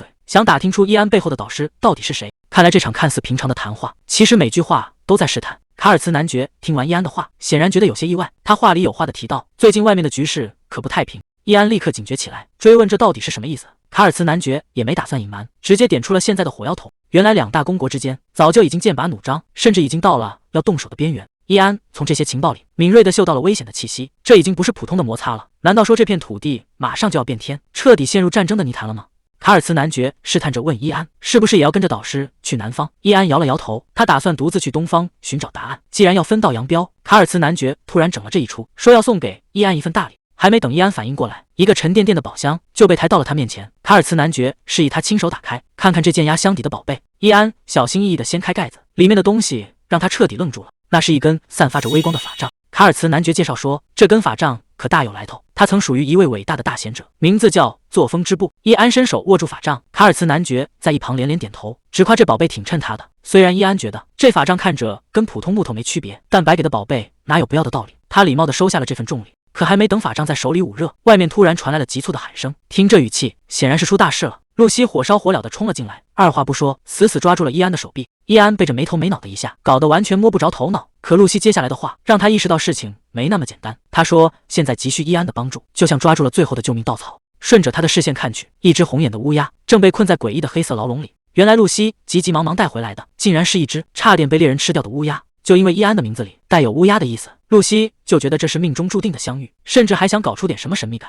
伊安听完直接无语了，这逻辑简直让人没法接。他转头就跟猎人说，别听他瞎掰，你们还是把他吃了吧。这下轮到露西傻眼了，看来想在专业法师面前装神弄鬼还是嫩了点。就在猎人准备把乌鸦炖了当午餐时，伊安耳边突然传来了求救声，这只乌鸦竟然在喊救命。谁能想到这黑漆漆的小家伙不仅听得懂人话，居然还能直接跟法师沟通。伊安立刻叫停了猎人，盯着这只求生欲极强的乌鸦，想看看它到底藏着什么秘密。看来这顿午餐是吃不成了。这只乌鸦伊安保定了，这只乌鸦吵得伊安头都要炸了，他忍无可忍，直接吼了一嗓子。没想到这小家伙还挺识相，瞬间就老实了。伊安顺势把乌鸦救了下来，毕竟能听懂人话的乌鸦确实少见。旁边的人眼珠子都要掉出来了，这年头法师还能跟乌鸦吵架，简直是开了眼界。结果露西又开始在那儿显摆，非说自己早就看出了这鸟有灵性，甚至还觉得自己也有魔法天赋。看着露西在那儿得意忘形，伊安只能无奈地叹口气，这吸金体质真是没救了。伊安细心地给乌鸦包扎好了伤口，露西在一旁随口问了一句，要不要把这小家伙还给猎人。这话一出，伊安还没来得及回答，乌鸦先急了，直接跳到他手臂上死死抓着不放。他一边发抖一边哀求，千万别把他送回去，那些想吃他的猎人简直是噩梦。看来这只乌鸦是彻底赖上伊安了，为了活命，他现在的求生欲简直拉满。面对乌鸦的死缠烂打，伊安虽然嘴上说着麻烦，但还是心软决定先收留他。露西这下可来劲了，非要给这只黑漆漆的小家伙起个名字，最后定下来叫他黑曜石。看着露西在那儿爱不释手的逗乌鸦，伊安总觉得哪里不对劲。这只乌鸦刚才还一副可怜相，现在居然一脸享受，这心机怕是比人都深啊。伊安嫌之前的名字太拗口，直接给乌鸦改名叫奥伯伦。谁知道这小家伙给点阳光就灿烂，刚有了名字就开始摆谱，居然还让伊安给他上供。这变脸的速度让伊安都怀疑自己是不是就错了。就在这时，露西突然提了个大胆的建议，与其两个人孤零零的赶路，不如干脆加入骑士团一起走。伊安脑子里瞬间浮现出那群肌肉壮汉排排站的画面，虽然画风有点清奇，但不得不说，找这么个靠山，确实连强盗见了都要绕道走。伊安正发愁怎么跟骑士团搭上线，埃尔德突然推门进来，直截了当地戳中了伊安的痛处，说他一个法师带着个姑娘赶路，这荒郊野外的实在太危险。埃尔德顺势抛出了一个诱饵，想跟伊安谈一桩生意。原来他们正准备去讨伐一只怪物，这怪物可不是一般的野兽，而是传说中以杀戮为乐的曼提科尔。听到这个名字，伊安停顿了一下，这老头居然想拉着他去对付这种杀人如麻的怪物。埃尔德表面上说的好听，不想把伊安拖进危险里，可话里话外都在暗示，要是伊安能主动帮忙就更好了。这明摆着是在玩欲擒故纵，想空手套白狼。伊安可不吃这一套，既然这么危险，那这活儿谁爱干谁干。他起身就要走，这下轮到埃尔德坐不住了，赶紧一把按住伊安。看来真正的底牌他还没亮出来。原来埃尔德并不是要伊安去拼命，而是想请他去当个和事佬。这支骑士团背后的金主是修道院，可那帮祭司办事太霸道，竟然把协助任务的法师给得罪了。现在那位法师正闹脾气罢工，骑士团这帮大老粗根本搞不定，只能指望伊安这个同行去说点好话。伊安一听，这买卖简直太划算了，不用去跟怪物硬碰硬，只要动动嘴皮子安抚一下同行，就能换来整支骑士团的护送。这种稳赚不赔的买卖，傻子才不干呢。既然条件谈拢了，伊安也不再犹豫，直接带着露西加入了骑士团的队伍。不得不说，有这群专业保镖护送，这趟旅行简直不要太舒服。圣地亚哥骑士团的人不仅实力强，人品更是没得挑，一路上把他们照顾得无微不至，完全没有任何压力。可就在伊安觉得一切完美的时候，那个让他最头疼的问题还是找上门来了。就在他刚准备享用晚餐时，远处又传来了那声熟悉的呼喊。这群骑士哪都好，唯独有一点让伊安受不了，那就是他们个个都是传教狂魔，只要逮住机会，就非要拉着伊安一起研读圣经。伊安只想安安静静吃个烤肉，面对这种狂热的邀请，他只能礼貌而果断地拒绝。可这帮人完全不打算放过他，那股执着劲儿真是让人头大。伊安在心里暗暗叫苦，本以为找了群保镖，没想到是找了一群念经的。就在这时，埃尔德突然凑了过来，一脸惋惜地说：“太遗憾了。”这没头没脑的一句话，听得伊安背后发凉。埃尔德随口提了一句：“如果你能听到神的声音，就有机会成为教团的祭司。”这话要是别人听了，也就当个玩笑，可伊安却当真了。他一直想弄明白自己为什么会转生到这个世界，还有那个只有他能看见的状态栏到底藏着什么秘密。如果真的能跟神对上话，这些困扰他的谜团是不是就能迎刃而解了？想到这，伊安的态度瞬间来了个大转弯。他主动找到了正在看书的迪希特里，开口问了一句：“那个圣经研习班现在报名还来得及吗？”深夜的萤火旁，伊安正耐着性子研读圣经。就在这时，耳边突然传来一个空灵的声音，夸奖他的态度很不错。伊安没多想，顺口就回了一句：“谢谢夸奖。”可这一开口，就把旁边的迪希特里整懵了。对方一脸莫名其妙地看着他，问他突然在胡言乱语什么。伊安这才反应过来，刚才那句夸奖，对方根本就没听到。甚至这附近除了他们，根本没有第三个人醒着。一股凉意瞬间从脚底板直冲脑门。刚才说话的到底是谁？还没等他想明白，那个神秘的声音竟然再次在他脑海中响了起来。他悠悠地问了一句：“难道我是一个不能被称为人类的存在吗？”伊安对着虚空大喊：“你就是神吧？”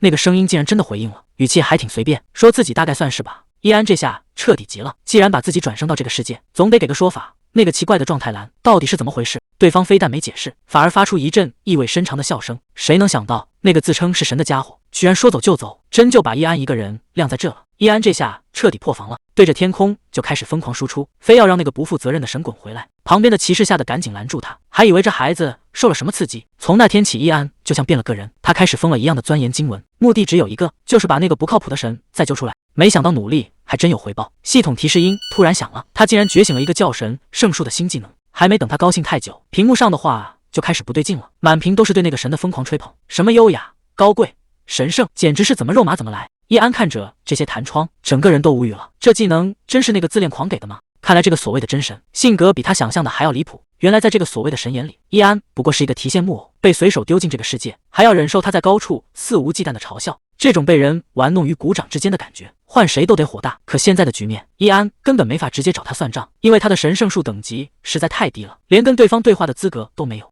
既然现在还没法掀桌子，那就只能先按规则来。伊安决定不再纠结，他必须去挖掘更多的秘密，疯狂刷点数提升实力。只有等手里的筹码足够多，他才能真正摆脱这根无形的线。想要在这个世界活下去，伊安很清楚，他必须尽快变强，彻底掌握那股神圣的力量。没过几天，平静的生活就被打破了。荒郊野外，一场遭遇战突然爆发，刀光剑影之间，战斗已经进入了白热化，谁都没有退路，只能在这片树林里拼个你死我活。埃尔德一出手，这帮偷袭的家伙根本不够看，3下5除2，最后一个敌人也倒在了地上。战斗刚结束，埃尔德就赶紧回头打招呼，问伊安他们有没有事。伊安笑着摆了摆手，说自己好得很，毕竟有这位高手在前面挡着，能出什么问题？看着满地被解决掉的敌人，伊安忍不住感慨，这简直就是单方面的碾压。露西还是有点不放心，赶紧跑过去询问埃尔德有没有受伤。大家互相确认了一圈，还好只是虚惊一场。埃尔德哈哈大笑，说自己虽然上了年纪，但还不至于输给这帮小毛贼。伊安在一旁听得两眼放光，他早就听说大叔以前当过雇佣兵，这身手确实厉害。埃尔德收起长剑，语气里透着一丝当年的狂气。他说自己年轻的时候，那也是响当当的1号人物，之所以现在自称老头，其实是为了披个马甲，省得那些仇家或者想出名的人一听到他的真名就跑来找麻烦。伊安听完，心里咯噔一下，看来这位大叔的真实身份远比想象中还要惊人。埃尔德大声宣布，这伙强盗已经被彻底搞定，身后的士兵们也跟着欢呼起来，士气一下子拉到了最满。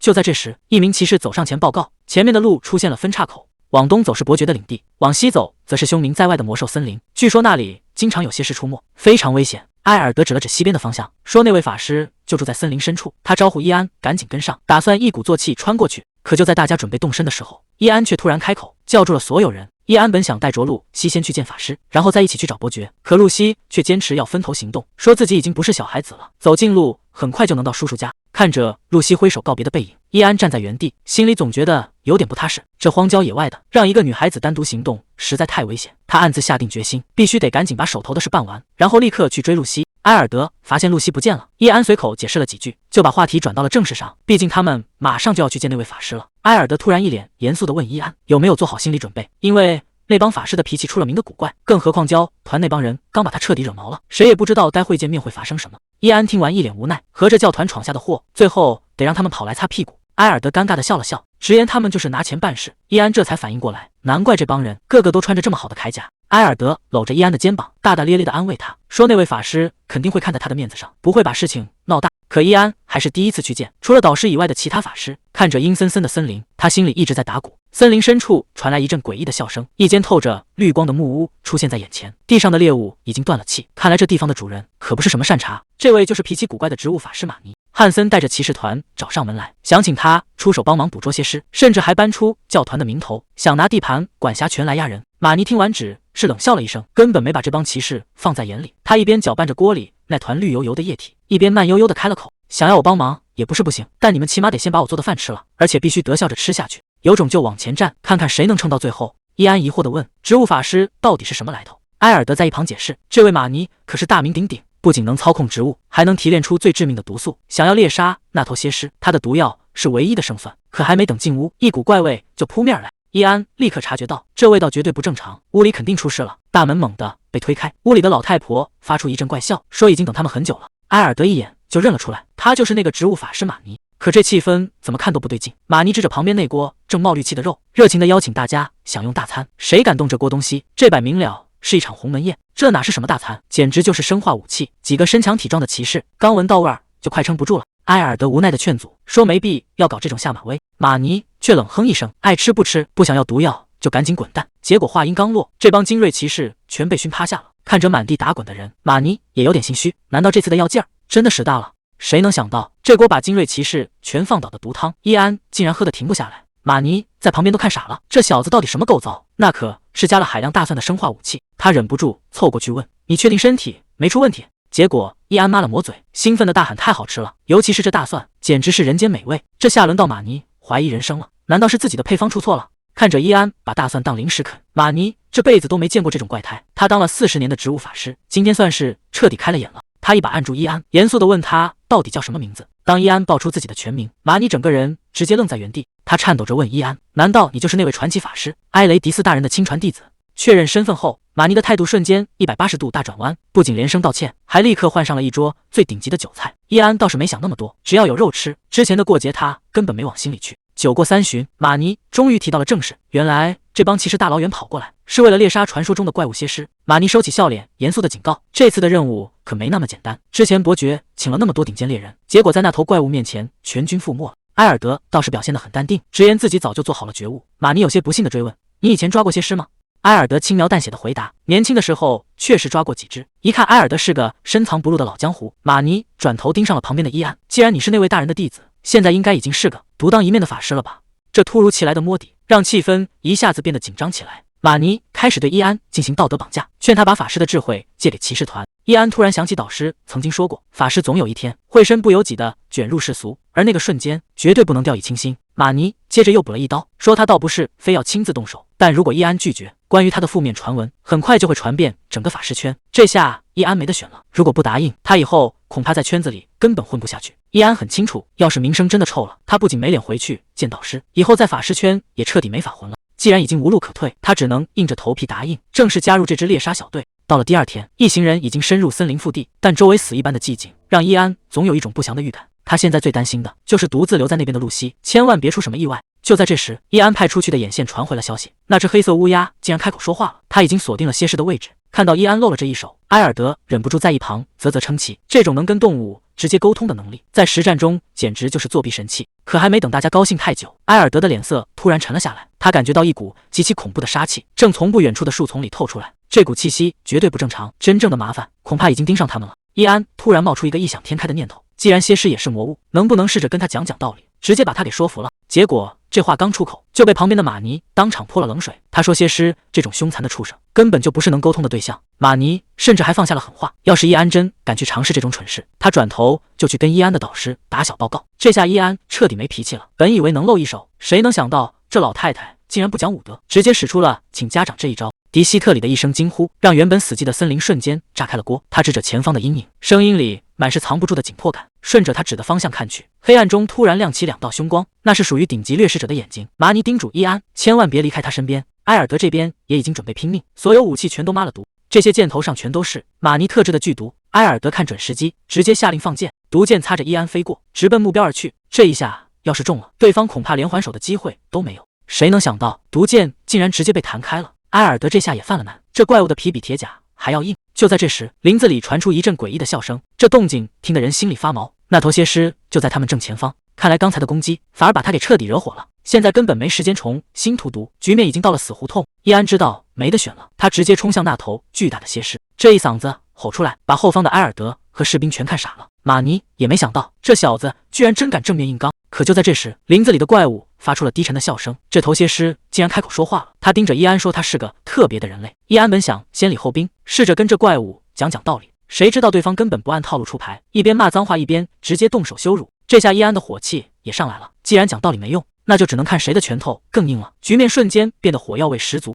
面对怪物的质问，伊安不仅没退缩，还指着对方的脑袋说要他的命。这头蝎尸听完竟然狂笑起来，他觉得这小子够诚实，甚至想拉拢伊安一起联手。他提议让伊安背叛同伴，把那些人类全部撕成碎片。听到这句话，伊安整个人都冷了下来，这怪物显然打错了算盘。蝎尸还在那儿不停地画大饼，说只要联手就有数不清的财宝。他越说越兴奋，觉得自己给出的条件没人能拒绝。结果伊安听得直反胃，他觉得这些话简直恶心透顶。就在所有人都在等他回话时，伊安直接对着怪物竖起了中指，指着他的鼻子破口大骂。这下不仅是怪物愣住了，连后方的士兵都被吓得够呛。这小法师的脾气比怪物还暴，既然谈不拢，蝎尸也不打算再废话了。他咆哮着说伊安更有被杀掉的价值。话音刚落，巨大的蝎尾就带着破空声呲了下来，这速度快得让人根本来不及反应。伊安一边躲闪一边心惊，这怪物竟然连帝国的语言都懂，看来他的来历绝对不简单。老法师马尼终于出手了，他重重地往地上一踏，一颗不起眼的嫩芽瞬间破土而出。谁能想到这小小的绿芽竟然在眨眼间疯狂生长，变成了粗壮无比的巨型藤蔓。这些藤蔓像是有生命一样，带着恐怖的力量在空中狂舞，把周围的一切都死死缠住。埃尔德看着眼前的惨状，彻底急了，他大声质问马尼到底在干什么。因为马尼的藤蔓不仅缠住了怪物，连旁边的骑士们也一起被吞进去了。可马尼现在已经完全杀红了眼，他咆哮着说那些骑士又不是小孩，现在弄死蝎尸才是头等大事。这种不计后果的疯狂举动让埃尔德和伊安都感到脊背发凉，这哪里是在救人，简直是在玩命。眼看局面就要彻底失控，伊安再也按捺不住，他必须在悲剧发生前阻止这一切。硝烟散去，埃尔德急匆匆地跑回来确认大家的情况。虽然伊安看上去没受什么伤，但现场的气氛却压抑得让人喘不过气。迪希特里正浑身是血地躺在那，显然已经受了致命的重伤。谁能想到命悬一线的迪希特里开口第一句话竟然是自责让那只蝎尸给跑了。埃尔德听完直接愣在原地，看着同伴为了任务连命都不要了，他心里真不是个滋味。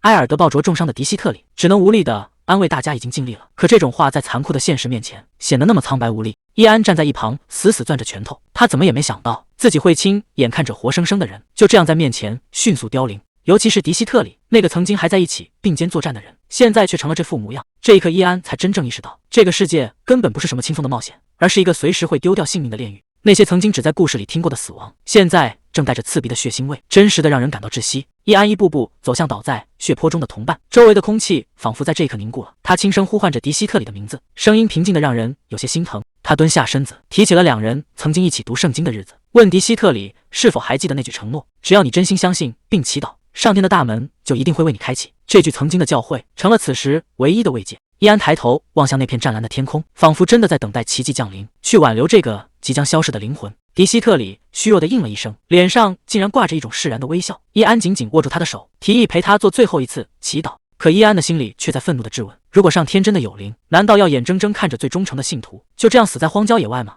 就在这一刻，一道耀眼的蓝光突然炸裂开来，一个神秘的声音在伊安耳边响起，仿佛在回应他的愤怒：既然这是你的愿望，那我们就来试试看，能不能从死神手里把人抢回来。谁也没想到，在这个绝望的瞬间，真正的神迹竟然真的降临了。迪希特里虚弱地喊着伊安的名字，仿佛在确认这一切是不是幻觉。埃尔德更是彻底看傻了，他根本不敢相信眼前发生的一切。伊安的双手炸开一团蓝光，那光芒柔和却又强得离谱，直接包裹住了那道致命的伤口。这股力量完全超出了常理，不仅止住了血，甚至在强行修补破碎的生命。伊安呆呆地看着自己的双手，他甚至不知道这股力量从何而来，更不知道自己到底开启了什么。宏伟的宫殿上方，一个声音突然降临：迪特里希，醒来吧！迪特里希猛地抬头，简直不敢相信自己的眼睛。难道这就是传说中的女神？女神缓缓落下，语气里带着一丝欣慰。她说：很高兴能见到你。看着眼前的圣光，迪特里希一时间没反应过来，还以为自己已经到了天堂。女神却在这时开口：你还有没完成的任务？迪特里希愣住了，我还能做什么？女神伸出手，语气不容置疑：去传播我的意志，去救助那些弱小的人，去辅佐我的使徒伊安。随着强光散去，迪希特里猛地睁开眼，意识终于回到了现实。旁边的人立刻围了上来，焦急地喊着他的名字：迪特里希，你总算醒了。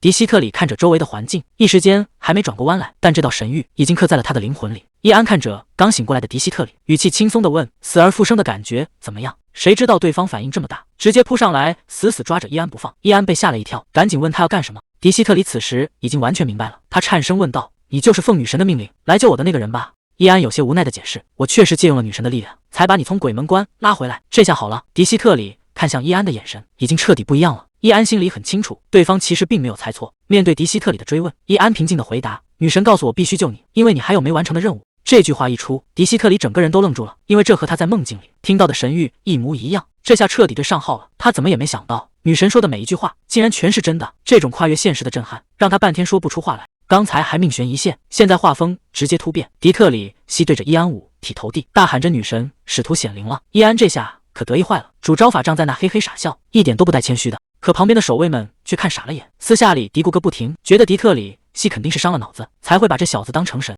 虽然场面一度非常尴尬，但伊安这个使徒的身份算是彻底传开了。埃尔德在远处看着这出闹剧，忍不住摇头感叹：刚才大家还都差点没命，现在倒是一个比一个有精神。闹剧结束，埃尔德重新整顿好队伍，准备继续深入森林去狩猎那只危险的蝎狮。伊安主动提出来，让肩膀上的乌鸦先去打头阵。埃尔德听完有些犹豫，担心这小家伙会遇到危险。可伊安只是淡淡的回了一个字：不。接着就让乌鸦振翅飞向高空。看着乌鸦消失在树影里，埃尔德停下了脚步，他盯着伊安的背影，心里总觉得哪里不对劲。这小子表现出来的自信，完全不像是一个普通少年，他到底还藏着多少秘密？伊安很清楚，这次的对手绝不是什么小角色，如果不把他彻底打烂，麻烦就大了。随着乌鸦传回信号，伊安握紧法杖，已经做好了最坏的打算。可还没等他赶到，城镇里就已经炸开了锅，凄厉的尖叫声响彻云霄。那只巨大的怪物直接撞碎了围墙，冲进街道。在他面前，普通人就像待宰的羔羊，街道上全是在逃命的人。男人拉着老父亲，在混乱的人群中拼命往前挤，谁也不敢回头看一眼。可就在这一秒，原本紧紧抓着的手突然脱开了，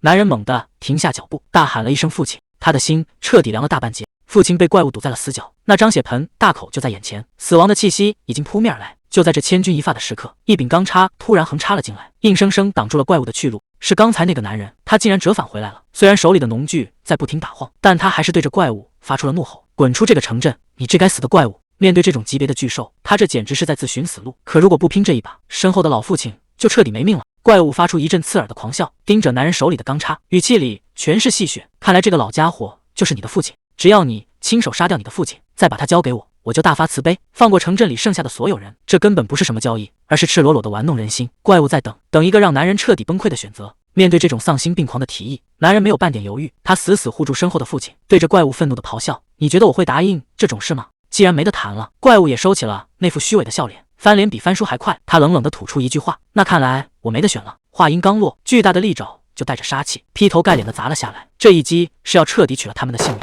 男人发出一声绝望的呼喊，可在这绝对的力量面前，所有的抵抗都显得那么无力。就在这生死一瞬，一道寒光比怪物的利爪更快，直接贯穿了他的身体，黑色的血液瞬间炸开，怪物的攻势被硬生生截断，局面在这一秒彻底反转。是埃尔德，他杀了个回马枪，大喊着冲进了战场。这一记重击不仅救下了那对父子，也彻底激怒了眼前的巨兽。瘫在地上的平民忍不住惊呼：“是圣地亚哥骑士团，救星终于到了！”埃尔德稳地站在最前面，像一根定海神针。他对着身后的军队大声下令：“准备战斗！”整齐的脚步声由远及近，大批全副武装的士兵已经赶到。怪物彻底发疯了，他对着周围的士兵疯狂咆哮：“你们这些蝼蚁，就这么急着送死吗？”在他看来，这不过是人类最后的反扑。伊安的眼神里没有半点波澜，因为他知道这场战斗的结局从一开始就已经注定了。面对怪物的咆哮，伊安不仅没躲，反而直接开启了毒蛇模式。他摊开手，语气里全是轻蔑：“你也就只会叫唤2声了，简直像个输不起的丧家之犬。”这句话一出，怪物彻底破防了，他发疯似的大吼着，竟敢如此无礼！他不顾脸上的剑伤，带着满腔怒火，像一颗炮弹一样冲了过来。伊安要的就是这个效果，既然他已经失去了理智，那这场战斗也该画上句号了。他早就准备好了，就等这畜生自己钻进圈套。就在怪物即将扑到面前的瞬间，一直潜伏在侧的玛尼终于出手了。他挥动手中的法杖，大声念出咒语：“生长吧！”原本平静的草地瞬间炸裂，无数绿色的藤蔓破土而出，像毒蛇一样缠向怪物的四肢。冲得越快，他就死得越惨。刚才还不可一世的怪物，这下彻底栽了。那些藤蔓像铁索一样，把他死死钉在地上。他惊恐地大吼着：“这到底是什么东西？”埃尔德等的就是这一刻，他猛地挥手，对着身后的士兵大喊：“就是现在！”早就待命的骑士们像潮水一样冲了上去，他们手里的重剑在阳光下闪着寒光，趁他病要他命。被困住的怪物还在疯狂叫嚣，觉得这些藤蔓只是小花招，他根本没意识到真正的杀招还在后面。玛尼转过头大喊：“伊安，该你出手了！”伊安一句话也没说，眼神里透着一股冷静。他猛地举起法杖，直接下达了死刑宣告：“火呀，燃烧吧！”轰的一声，狂暴的火焰冲天而起，瞬间把怪物整个都给吞了。刚才还在咆哮的畜生，这下只剩下凄惨的叫声，在火光中彻底闭了嘴。在这一片混乱中，伊安表现得稳得可怕，他没有欢呼，也没有露出任何多余的动作，就这么静静地看着眼前的怪物被火焰吞噬。这种眼神完全不像是一个少年该有的，倒像是一个冷酷的收割者在审视自己的杰作。战斗总算结束了，村民们围着骑士团千恩万谢，反倒是真正出力的伊安被晾在一边没人理。看来刚才把魔兽变火球那一招确实把这帮人吓得够呛，估计现在谁都不敢靠近他。肩膀上的乌鸦还在补刀，问他是不是被冷落了。伊安只能没好气的让他闭嘴。就在他打算离开的时候，几个村民突然凑了过来，恭恭敬敬地弯下了腰：“法师大人，谢谢您救了我们的命。”面对村民的感谢，伊安反而有点不知所措。虽然嘴上说着不是为了道谢才出手的，但心里多少还是有点受宠若惊。埃尔德走上前拍了拍他的肩膀，直言这次能抓到魔兽，全靠伊安大显身手。看着眼前这个谦逊的少年，埃尔德心里很清楚，拥有这种实力却不骄不躁，以后绝对是个让贵族都汗颜的大人物。就在这时，远处传来了整齐的脚步声，带头的骑士严肃地问：“就是你们抓住了魔兽吗？”埃尔德上前打听对方的来路，原来这几位是城堡派来的骑士，他们受卡蒂娜伯爵的委托，特意来邀请几位去城堡做客。伊安还没反应过来是怎么回事，人就已经坐在了华丽的餐桌前，面前全是平时见都没见过的山珍海味。卡蒂娜伯爵举起酒杯，笑得那叫一个灿烂，不停夸赞他们是正义的化身。酒过3巡，卡蒂娜伯爵开始挨个套近乎，先是感叹自己手下没埃尔德这种人才，接着又拍胸脯向老法师保证，绝对不让外人动他的地盘。最后，伯爵把目光投向了伊安，说自己早就听过这位天才少年的名号，本以为伊安会受宠若惊的回礼，结果这小子正忙着跟手里的肉骨头较劲，肩膀上的乌鸦都看不下去了，赶紧提醒他伯爵在说话呢。伊安这才含糊的应了一声，头都没抬一下。堂堂一个伯爵，竟然在酒桌上被个小鬼晾在一边，这下气氛可真是尴尬到了极点。伊安赶紧打了个圆场，说刚才光顾着干饭没听清。伯爵虽然有点尴尬，但还是笑着拿出了准备好的谢礼，说是为了感谢伊安照顾他的侄女。伯爵特意让人抬上来一个沉甸甸的箱子，盖子一打开，里面的东西差点晃瞎了伊安的眼。这竟然是传说中的黄金魔法卷轴，只要把它撕成2半，就能瞬间释放出毁天灭地的魔法。这种保命的顶级宝贝，伯爵居然随手就送了出来，看来这回真是遇上大财主了。伊安捧着卷轴，简直爱不释手，每一行咒语都透着高级感。卡蒂娜伯爵倒是一脸淡定，直言只要能把露西安全带回来，送这点宝贝根本不算什么。